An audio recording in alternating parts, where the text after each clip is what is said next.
بسم اللہ الرحمن الرحیم۔ ایک کسان کے گھر میں ایک گدھا رہتا تھا اور ایک کتیا بھی پلی ہوئی تھی۔ کتیا نے بچے دیے۔ بچے جب ذرا بڑے ہوئے تو خوب تماشا کرتے، اچھلتے کودتے۔ وہ کسان ان بچوں کی پیاری پیاری حرکتیں دیکھ کر بہت خوش ہوتا اور ان کو اپنے ہاتھ سے روٹی کھلاتا اور چمکاتا۔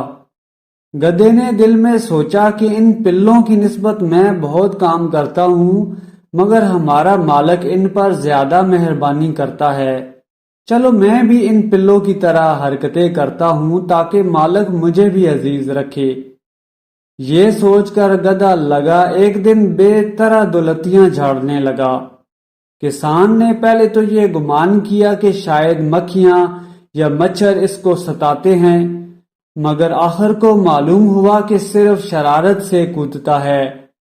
تب تو کسان نے گدھے کی پیٹھ پر 4-5 ڈنڈے ایسے زور سے لگائے کہ وہ اچھل کود سب بھول گیا اور پھر دوبارہ کبھی ایسی غلطی کرنے کی کوشش نہیں کی۔ اس واقعے کو بتانے کا مقصد یہ ہے کہ بغیر سوچے سمجھے ہر ایک کی ریس کرنا ضرور خرابی لاتا ہے۔ اس طرح کی مزید دلچسپ حکایتیں سننے کے لیے چینل کو سبسکرائب کر لیں۔